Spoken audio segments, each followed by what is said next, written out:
All right. Let me do Why my can't little introduction. Do why what? can't I see myself? Hmm? I'm trying to figure out why I can't see myself. There we go. See how ugly I look. All right, guys. Welcome to the Fooling Around Show.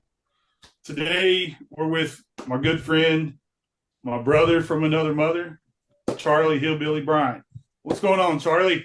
Oh, not much, guys. How are y'all today? Doing great. Doing great. Thanks for joining us. Pleasure to be here. Oh, so It's been a while since I've done anything like this. it 2 weeks for us, I think. But Yeah. that's the first time for me. I mean, I've done a couple interviews, but nothing, I mean, like through the computer or anything like what we're doing right now. But I'm going to have to try to turn it into a high-tech hillbilly. That's right. That's right. High tech redneck. Um, It's going to so I take me a sent you, while, but I'll get it figured out. so I sent you a few questions that we're going to ask. One, Okay. like I said, I met you in 1997 Was it at a that early? bar in Purcell, Oklahoma, Yes, sir. called My Sharky. my my bar, Sharkies. That's right. The building's still there, but it's been empty for a long time. Yeah, I mean, it's a couple years ago I drove by there and the building was still there and stuff. Phone number on the window. I think the I think Southern Vending out of Ardmore, didn't they? They owned it, didn't they? Do you remember? I don't remember. I really don't. That's been so damn long ago, and I've been so many places, and my mind definitely is not what it used to be. I understand that. So, so you've told me the story when we were younger, but what got you into playing pool? Well, my dad started me when I was like 5 years old. We had a little old, it was a dry club, but they had poker in the back, and it was a two-story building and had two 9 foots in it. And my dad took two old Coke bottle crates together, and we always kept them there up underneath the table, and he'd put a platform on them. And well, y'all can't see my hands or anything, me moving. It's all right. It's all right. Uh, but he took two old Coke bottle crates and put a platform on the back of them. And back then, everything you see now has got roller wheels on it. Right. Well, back in that days, I mean, this is 72. Nothing really had roller wheels on it. And the way Daddy told me it was the old time ringer washers that had Yeah. the lock wheels on them.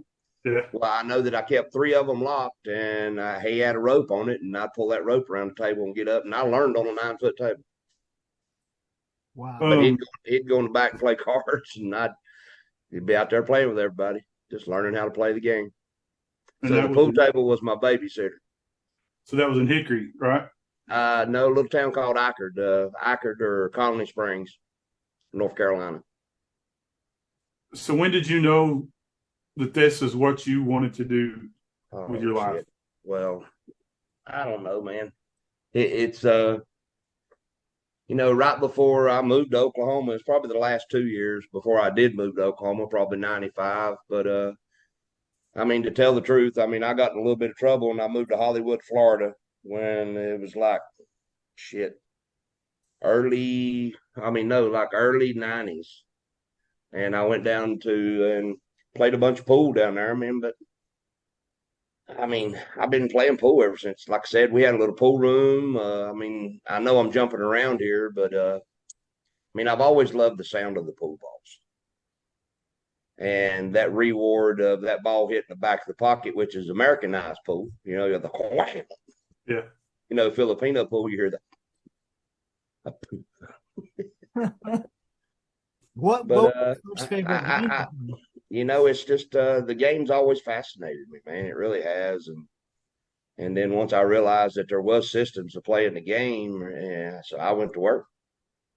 I mean, y'all know how much of a fanatic I am about systems and wanting to be able to repeat something, and Right. teaching every element of the fundamentals and stuff like that. Again, I know I'm jumping around a little bit, but it's such a broad area of the game that I love. I mean, it's just oof. What was your first favorite game? Well, 9 ball. 9 ball, is it still your favorite? No, one pocket's my favorite game now. Okay. The reason being is I get a chance to have an imagination. Where in 9 ball, 10 ball, 8 ball, I mean, there's nothing I ain't never seen multiple times. Okay. So I get the challenge of, the tickies and the kicking off of balls, tickies, being able to go back into the stack, moving 4 or 5 balls. To me, it's just a beautiful game. Well, you've got And it's actually, go ahead, sir. You've got a couple advantages playing the game of 9-ball, and I'm not talking about kicking, although you got great kicking game. I'm talking about breaking the balls. If you have not seen Hillbilly break a rack of pool balls, you haven't seen the balls broken. I don't know how fast you're hitting them or what the speeds are, but it's loud. The hardest I ever got recorded is 34.7 miles per hour. And I kept the ball on the table. Wow. And the hardest I ever had recorded where the ball didn't stay on the table was 36.1. I come to his bar on a Sunday before he opened, and he worked with me for about 3 hours on the break, and that's who I learned to break from and jump. Did he have you lifting some weights or what? No. No. Can a normal human being hit him that hard? Or absolutely. I believe anybody. This is what I believe. I believe I can take anybody of adulthood. I believe I can get them to where they can hit the ball minimum 28 to 30 miles per hour. That's all they need, right? Anybody that's got any athletic ability to them, and I don't mean that wrong. Yeah. It just comes down to mechanics and timing of the hip and the hand. How fast can you make that explode? Okay.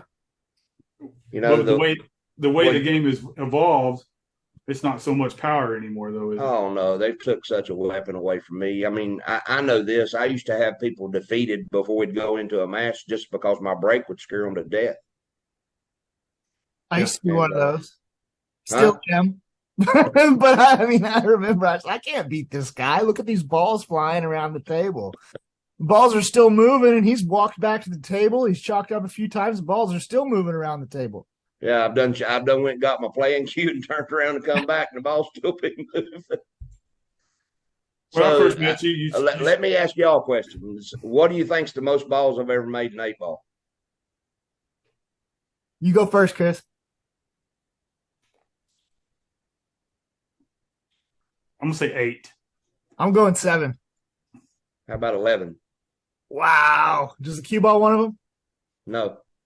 Dang. I was, I think, and go back to like my dad, and we had the pool room. We had a little pool room in a dry county, but they also played cards in the back. Daddy sold a little moonshine and just whatever it did to make a living. And I was playing a guy 50 cent, no, quarter 6-ball.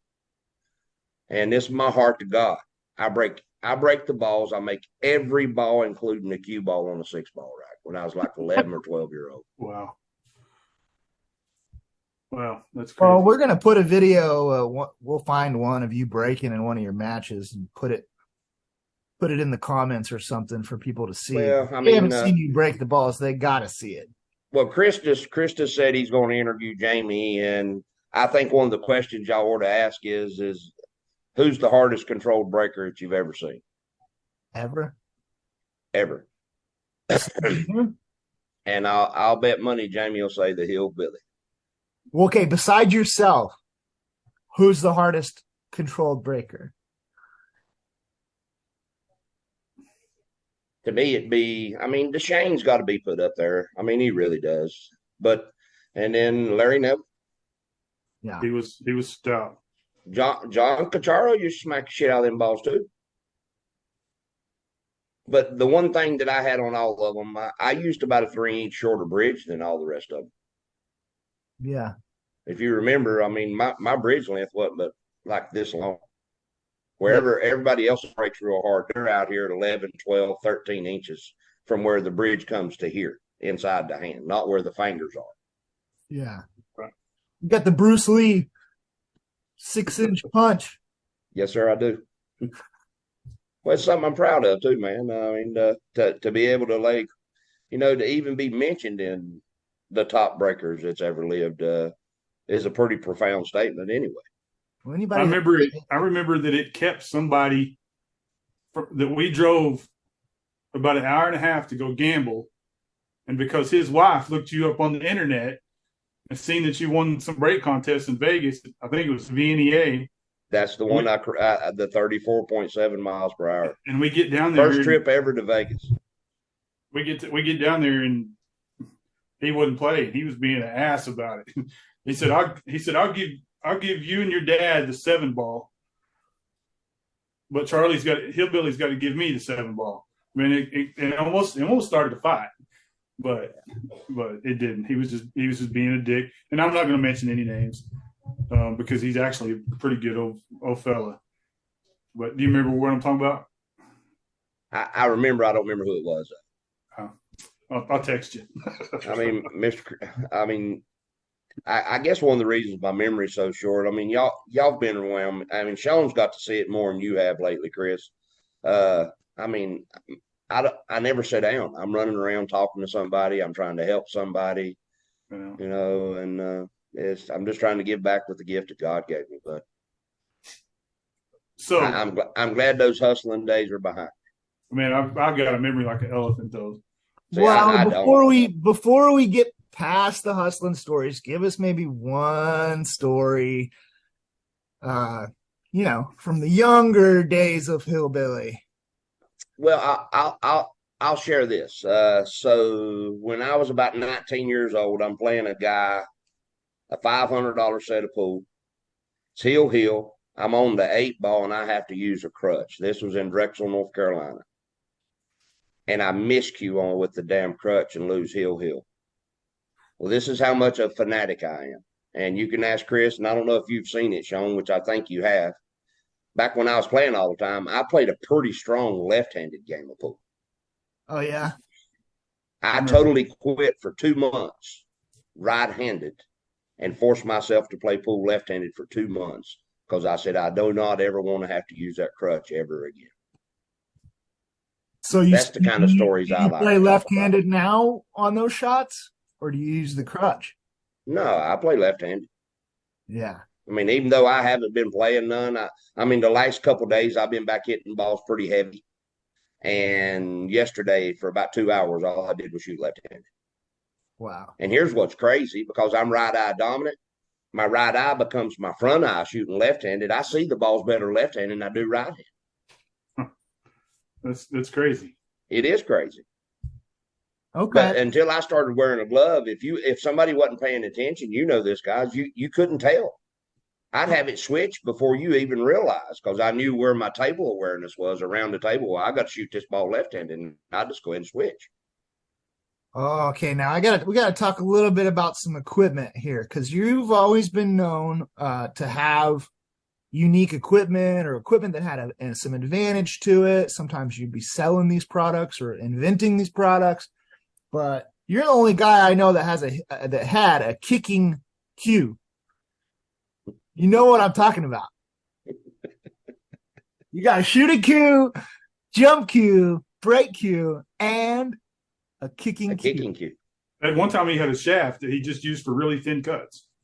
It was like 11 millimeters or something like that. He's telling the truth. So let's talk about the kicking cue. Come on. Well, so with the kicking cue, at that time, I was playing with the Obi all the time. I mean, Obi with the wooden ferrule, and I went from a super hard tip. Like when I first went pro, I played with a hard. They was called Killers back then. Jerry Olivier put them out. Okay. And so, but I totally changed my whole game. After going to the Philippines, the World Championships, and being around so many of those Filipino players, a light bulb went off. Okay. That rolling the ball was the way to play. And so I went and taught myself how to play with that wooden ferruled Obi.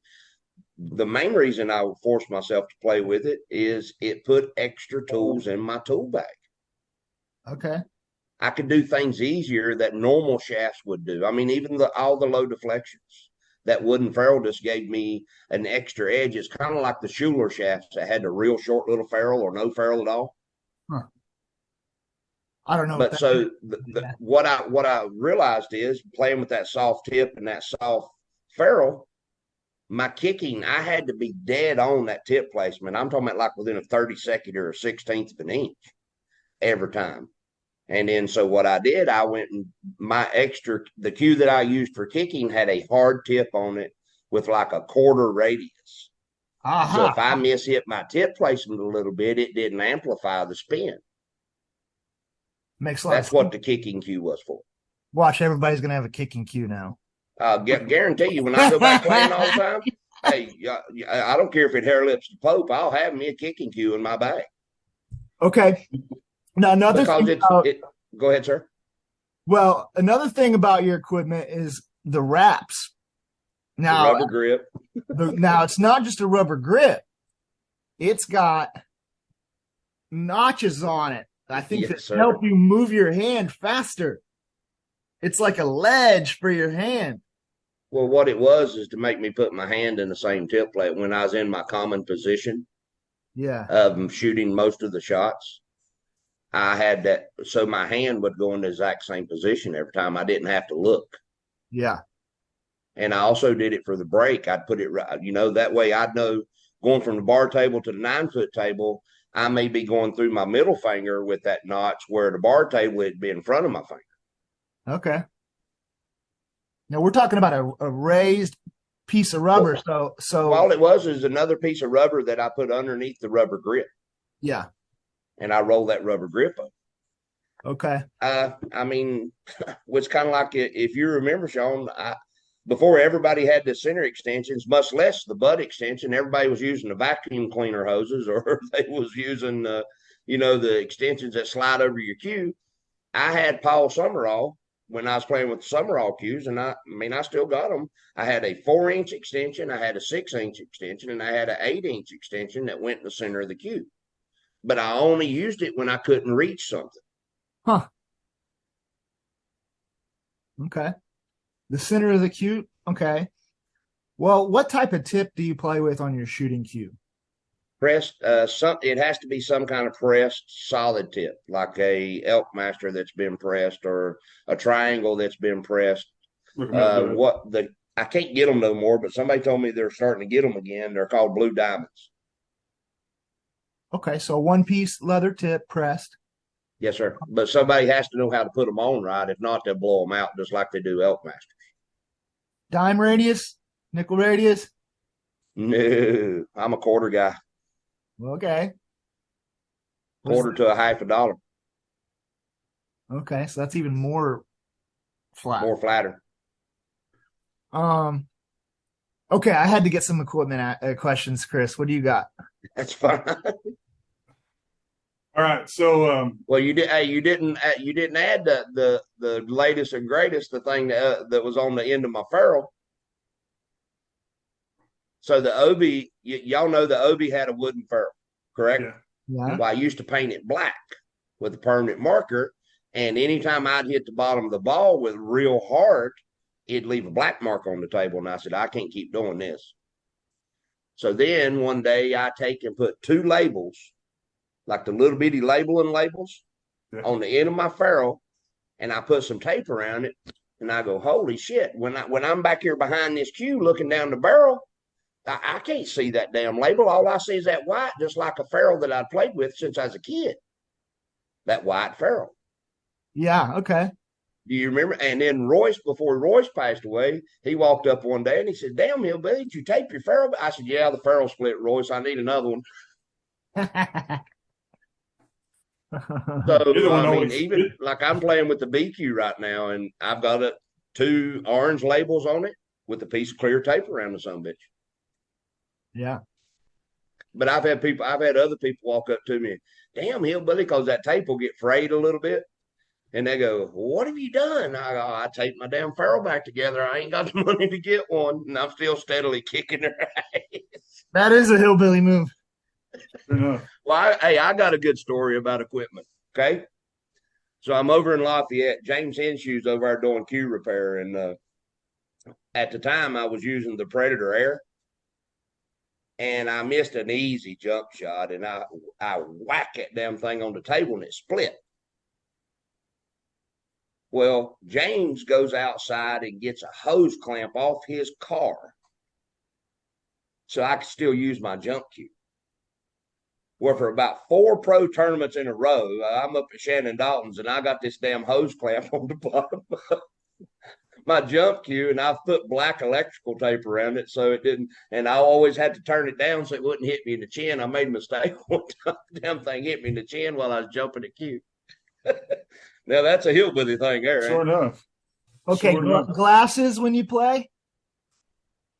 Right now I'm playing with them, but I'm looking over them. I just want to see the picture, but I'm on contacts. Or I've got a gentleman over in Atlanta. I got his card and everything. I don't remember his name right off the top of my head that I met at Derby City this year. That says, Charlie, if you ever make it down to Atlanta, come over and I'll get you hooked up. He's the one that does Alex's glasses right now. And he named off a couple more people and said he'd love to help me. So, is it anything that LASIK would help? They said I can't have it. The eye doctor that I went to told me I couldn't have LASIK. Well, if my money gets right here in the future, I'm probably going to do the lens implant. Yeah, I can't because if they screw up this left eye, I'm toast. So, well, it's a scary procedure for them to do either one. For me, I mean, right. I know about you winning the Glass City Open. You beat Danny Bosovich.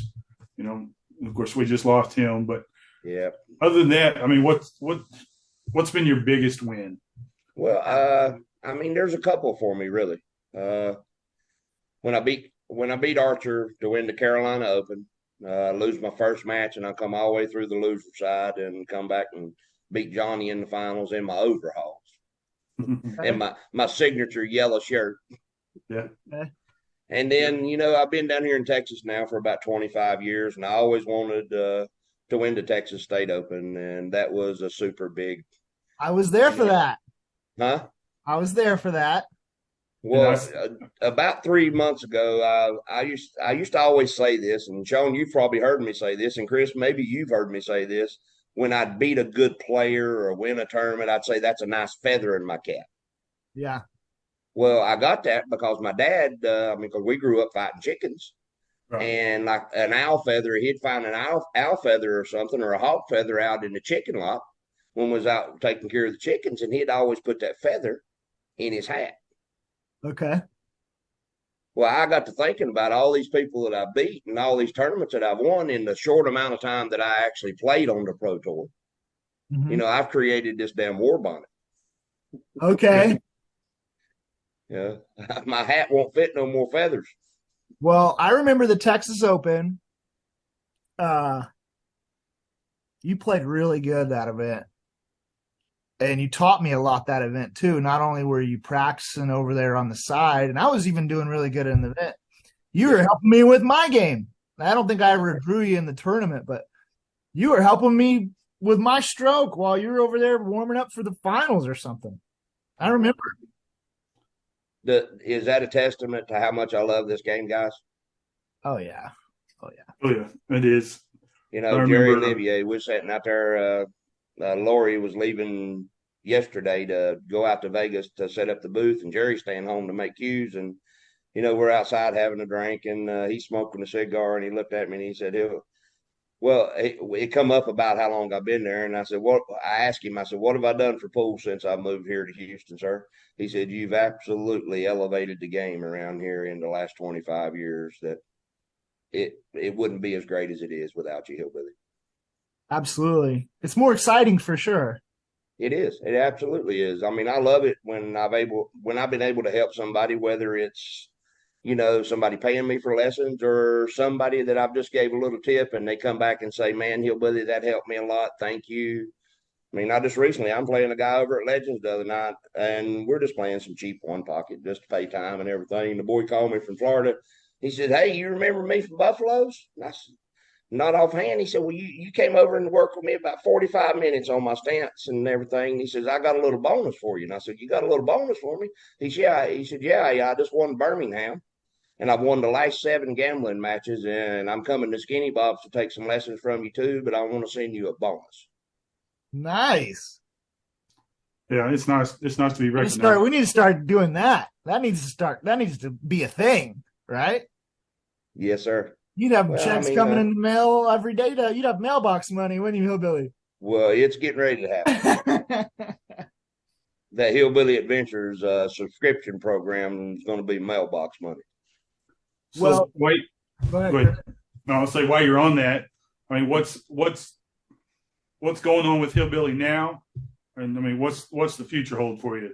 That you know of? Me and Heather are here before long. Me and Heather's getting ready to do a video about where we're at with everything. And I buried my daddy in February, and buried my mama 19 years ago. And God has blessed me to teach pool. And I am going back to 1000% focus on playing and finishing all this. I got over 2,000 pages of stuff now, guys, that I can teach the pool world. I mean, I've probably got 15 to 18 different pool inventions. I want to come out with 2 sets of aiming balls. I want to come out with my own set of clock balls. And I can only do that if I 1000% focus on that, because I don't know how much time I got left. That's the question I've been asking myself hard for about 3 months. Okay. And so what's in the near future is I'm starting a 4-tier subscription service. The first tier is probably going to be about $5 to $6, somewhere in that range, between 4 and 6. It's going to be called the Hillbilly Adventures, past, present, and future. So I'm going to get on there and I'm going to tell stories about where I've been, what I've done, tournaments I've won, trips. I'm going to probably get some people on that's been on trips with me and stuff, and let's talk about what we've done as well, kind of like what y'all are trying to do here. But then the second level is going to be just lessons. Whatever I put in there that month will be what goes in for that group, the second tier. Well, if you buy the second tier, you still get the Hillbilly Adventures. Okay. And then the third tier, you're going to be able to either send me a question or a video that's about 2 minutes long, nothing over 2 minutes, that I'm going to give you an answer for the question that you send me. Mm-hmm. And then my premium service is going to be either 2 questions, 2 videos, or a question and a video is my goal of what I want to try to get started within the next couple months, probably. Sorry, I didn't mean to bump the table there, guys. Okay, so we got. So that's the beginning stages. I mean, Heather's building me, and it's almost ready to launch Hillbilly Beards, HB. Yeah. Let me stand up. See that logo? There we go. HB, and then Hillbilly Beard. How'd you get the name Hillbilly? What's crazy is I was never called Hillbilly back in North Carolina, but when I moved to Oklahoma, one day somebody says, "Damn, you sound like a hillbilly there." And I said, "Yeah, I am a hillbilly." And it just stuck. I don't even think I was hillbilly when you first met me, Chris. I don't know. You went by Sharky. Everybody was And then calling I start calling him Sharky out in public. He's like, "Shh, don't call me that." It's either Charlie or Shannon. So, okay. So whenever and I mean, Chris will tell you the truth. I mean, about this too. I mean, when it comes to the hustling side of the game, I never really cared a whole lot for it, did I, bud? you didn't care about it, but it was something I had to do because I was absolutely bust at the time. It was, but you didn't do it real well. Because if somebody wanted to gamble with you, you tell them you don't want to do that. I'll kick your ass. I remember we was in Neosho, Missouri. Went up there and you won that Midwest Nine Ball tournament or Texas Express, whatever it was then. And I think it was Denver Barger that was barking at you about playing. Said, "Yeah, we can play some after this is over." Said, "But you won't like it." And I remember that like it was yesterday. I don't know. I mean, I don't know why I've always been that way. I've just never cared about the hustling part of the game. I want to talk about a part of your game that I really admire, and that's your mental game. And I know that you can't teach us the mental game in just a few minutes, but maybe you can give a few tips or things that work for you or that. Okay, well, I'll give you 2 quick things that I teach all my students. Okay. Okay.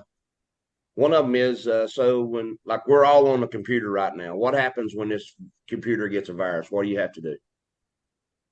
You got to clean it out, clean it up. You have to wipe it, and you have to wipe it, and then you got to redo what? You got to reprogram. Right. Correct. So whether it's you doing it to yourself, whether it's somebody else doing it to you, a fly or whatever, I call it sharp. Okay. anything that gets you out of that frame of mind of flow. I don't like the word zone. I teach all my students now flow. We got to get in a flow state. Okay, to get in that flow state, when something interferes with the programming that you're trying to do at that pool table, you have to. So, quick question, Sean, what do you do? When I get sharked? Yes, sir. Well, you didn't think I was going to turn it back on, you didn't? I do stand back up. Okay.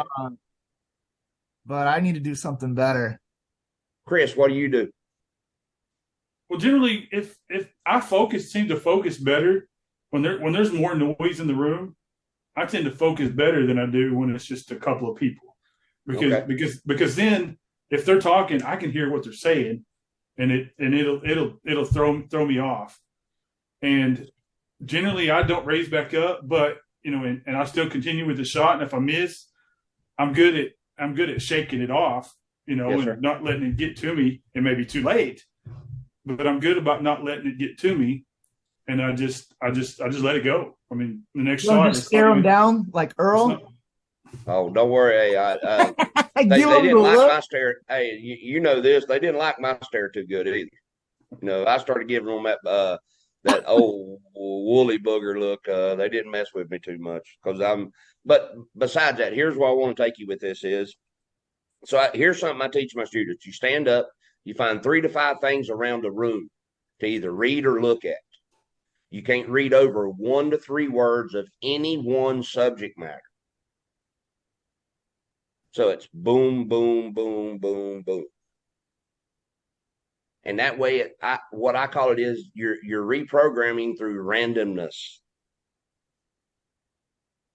Instead of standing up and having the same routine of trying to wipe that slate clean so you can go back to your flow state, use random things around that room, whether it's the corner of a letter or whatever. See, and that's where I've got to with it is I won't even read a word. I might look at one word and find 5 different points in that word to just go boom, boom, boom, boom, boom, because I want to move. You want to put your attention somewhere. Absolutely. And it's like trying to not think about something. How do you do that? You have to put your attention somewhere else, don't you? Absolutely. And then so when that's what I'm going to do. I promise you, every one of my students that's took that serious, that little thing right there, the reprogramming, it's helped every one of them. Okay, that was 1. You said 2. Okay, so I came up with a little saying right when I first went pros called face fear. Okay. We all feel that on the pool table, don't we, guys? Yeah. Okay, so I used to go in the bathroom and I'd look myself in the eyes and I'd breathe in face and I'd breathe out fear.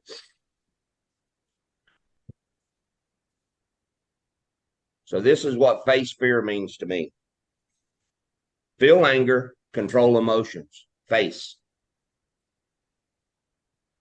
Fear, I gave it a new name. Focus energy at results. Okay. Face fear. And when I'd come out of that bathroom, I was ready to fight a grizzly bear. Yep. And that's something I used to do before every match, guys. I'd go in the bathroom, spend anywhere from 1 minute to 5 minutes. My favorite saying that he would say when I first met him, hit the ball, Alice. Yeah. So. Here's my new favorite one. Hillbilly said it don't cost nothing to pay attention. No. Yeah. Yeah. It don't. And I know y'all heard me say that a few times at least. Okay. Now I know that you have a whole set of instruction teaching people how to practice, how to train, and things like Yes, that. sir. Give us some part of it, okay, on how you train, because if we all knew how to get better, I mean, we'd probably all be doing it. If I knew it all comes down to muscle. To me, it comes down to some kind of systematic learning, okay? But it comes down to muscle structure. Air strokes is the secret of pool, guys. Okay. Just like golf, taking practice swings. But I'm talking about be away from temptation. Do it at the house. Let it become a part of your routine when you play, where that ball deserves the respect of 3 to 5 air strokes. Every shot deserves that in my eyes. Okay. But something I ask all my students to do when they come to take a lesson from me is within 2 months, they owe me 10,000 air strokes at the house, away from temptation, working on fluidity. Teaching the elbow how to let it go, let it flow. Keep that cue level. Okay. I'm super big on that. Super, super big on that. So practicing even without a table, just with your cue at the house. Yes, sir. Well, I guess I gotta bring my cues in from the car now. I know better than that. I just leave them in the car. You wouldn't in Houston. They'd be melted. You shouldn't in this freaking heat that we're having either. Yeah, I shouldn't. Okay. All right. So we got a little bit about training. What else did we talk about? We talked about his equipment. We talked about a couple road trips. I'm sure Chris has probably got a couple more me and him's been on before. Oh yeah, I do. I remember us going down to me, you, and Dad. I don't know. Sonny was with us too. What? Remember Indian guy Sonny? Yeah.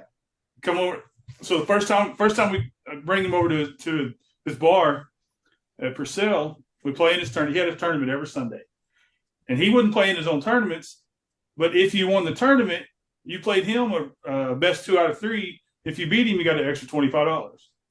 Well, Sonny wins the tournament, and Sonny is he's gotten fairly lit. That's why I won't say that. You don't give a Native American firewater. But he was over there, and him and Charlie were just playing. They were playing $10 a game. Sonny loses $100, and on the way home, he's still drunk talking. He said, "Man, that $100, that was just a finder's fee." He said, "I go back and get that anytime I want." So I think the next day or two, I seen him like that. I said, "You want to go back over and play Hillbilly?" He said, "No, that guy plays like God." so that trip, it wasn't Hillbilly at that time. It was Sharky. No, it was Sharky. He said that Sharky plays like God. So we load up. We go to Sherman, Texas. That match didn't happen, so we go from Sherman. This is when you had that red. I think it's a Chrysler LeBaron. Yep. You remember that? Yep. See, I told you. So we go from there. Since we're in Sherman, we go ahead and drive to Dallas. We go to Louisville. We go to, which is Sticks and Stones now, I think. But we go to this place, and I'm getting in a match playing somebody some $5 9-ball. Charlie's playing somebody's one pocket, and my dad's playing this old guy some 9-ball, and my dad is just beating this guy's ass. And they get mad at my dad and say, "Man, this dude right here he's a hustler." I said, "No, Charlie's the one over there. He's the pro player, not my dad." Well, they wouldn't play us no more. They just quit and made us leave. So then we go to a Clicks Billiards, and Charlie gets matched up. He's playing some guy. So while the guy's gone to the bathroom, comes back, Charlie's up there setting this shot up where he sets a cue ball on the rail. He has a 7-ball down at the other end of the table, the 9-ball on the rail where the cue ball's at, and he's jacked up shooting, drilling that 7-ball and drawing the cue ball all the way back. And this guy sees it and quits. He don't want to play. He said, "I'm done. Can't do it." So we come back home empty-handed. And then I'm seeing a pattern here. Oh yeah. Really? I work because I got the money because I'm playing the Cherry Masters all the time. And I'm out making a killing playing those Cherry Masters. And so I'm using that money to back him to go gambling. Well, I come pick him up. We go to Paul's Valley. Can't find nobody to play. No, we don't. We go to Lindsay. We go to Lindsay in a little old bar there. They're playing a tournament. We're too late for the tournament. Nobody there wants to play. So then we come to Chickasha, and they've got a little snooker parlor there called the Men's Club. And he said, "Man, I'll play somebody some snooker if y'all wanted to play for a little bit." Nobody wanted to play. So then we load up. We get in the car. We come over to Lawton. And at the time, the Horseshoe was where all the action was at. Well, there was nobody at the Horseshoe. So they told us, "We'll go out to Scooters." All the players have been going out there. So we go out there. Charlie's starting to feel a little sick, not feeling too good. He said, "Man, go in there if you find somebody to play." He said, "I'll come in and play." So I go in there. Bam Bam's in there. Frank Sparkman's in there. A couple of other players. I said, "Man, I got somebody out here that's wanting to gamble and play a little bit of pool. You want to gamble some? Who is it?" I said, "It's a buddy of mine named Charlie Bryant." They've already heard of him, and they wouldn't play. So we wound up going north of town to the casino and playing Mega Bingo, and that's the only way that he makes any money that night is playing Mega Bingo. Yeah. We had a deal. We had a deal to split, and then I run out of money. I go to the car and go to sleep. I think he went like $800 or $900. You wasn't in there with me. I'm not splitting. So all right, let's go. So we left. So it's just tough times, man. Yeah, it was fun. Yes, sir. I enjoyed it. Yes, sir. Old Hillbilly came a long ways, ain't it, from sure has. Purcell, Oklahoma. Yep. Billy, who is your all-time favorite player? Alex Pegline. Why?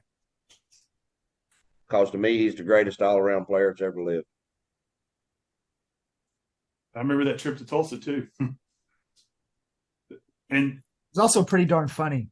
Me and Alex has had some epic matches, man. You know, I remember one time up at Derby, we're both drinking wine and we were playing the banks, and it comes down to the last ball, and it takes us like 6 hours to play a race to 3. We got all the crowd. I mean, I'm serious. It takes like 6 hours to play a race to 3. We take like 7 breaks to go get us a glass of wine. And me and Alex, we just had fun. I remember one time we was playing by Buddy Hall over at the Executive West. I don't know if you ever went there or not, Sean. That's when it was at the Executive, and then they had this place in the very back where they had like 4 tables, and they called it like the chapel. And me and Alex is playing, and then Buddy and somebody else starts playing, and me and Alex is over here cutting up, and Buddy says something, and over there where Buddy and them sitting and everything, there's only like 10 people, and we've got like 60 over there watching us because we're cutting up. And he said something kind of smart. I said, "Well, it sucks to be the player you are, and they ain't over here watching you, ain't it?" Oh, well, you're always, when I'm at an event and you're playing, you know, even if you're not playing your best pool, you always draw a crowd. I like that you talk to the crowd. I like that you're a showman. Not everybody's like that. They're just like in their shell, afraid to say anything. Or I like that you're vocal and you talk, and I think it's more. It's something I've practiced. I've always been decent, but if you take me out of the pool hall, I'm that same person, just like most people are around pool. You know the pool hall, the pool tournament. That's my world. That's where I live. It's what I love. Yeah. You know, and if I got a chance to leave something behind, it's my job to leave it behind. Yeah. You know, because it's like that old saying, pay it forward, man. Yep. Okay, Chris, I think we're right at an hour. You want to ask the last few questions and then get out of here? Hey, listen, this is part 1. This is part 1. We got a part 2 coming. It is. Well, we may have a part 10 before it's over with too. Yeah, because I want to do something. I want to do something in person because to me it's more personable. Well, what I want to do is I want to get my baller rolling and stuff, and I can tell you about all the things that I really am going to be working on here in the near future. You know, I've kind of grazed the surface a little bit. The first thing that I'm going to be, the easiest thing for me to be able to do is that subscription service right now. Okay. And like I leave Wednesday to go to the APA, and I was in here earlier today trying on all my overhauls.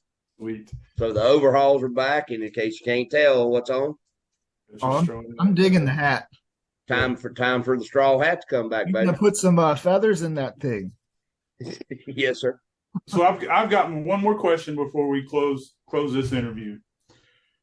What is your, because my deal is I want to visit all the old pool halls all over the country. Ones that have, like, there's one that I'm going to in Pleasant Hill, Missouri, that opened in 1907, and it's still there.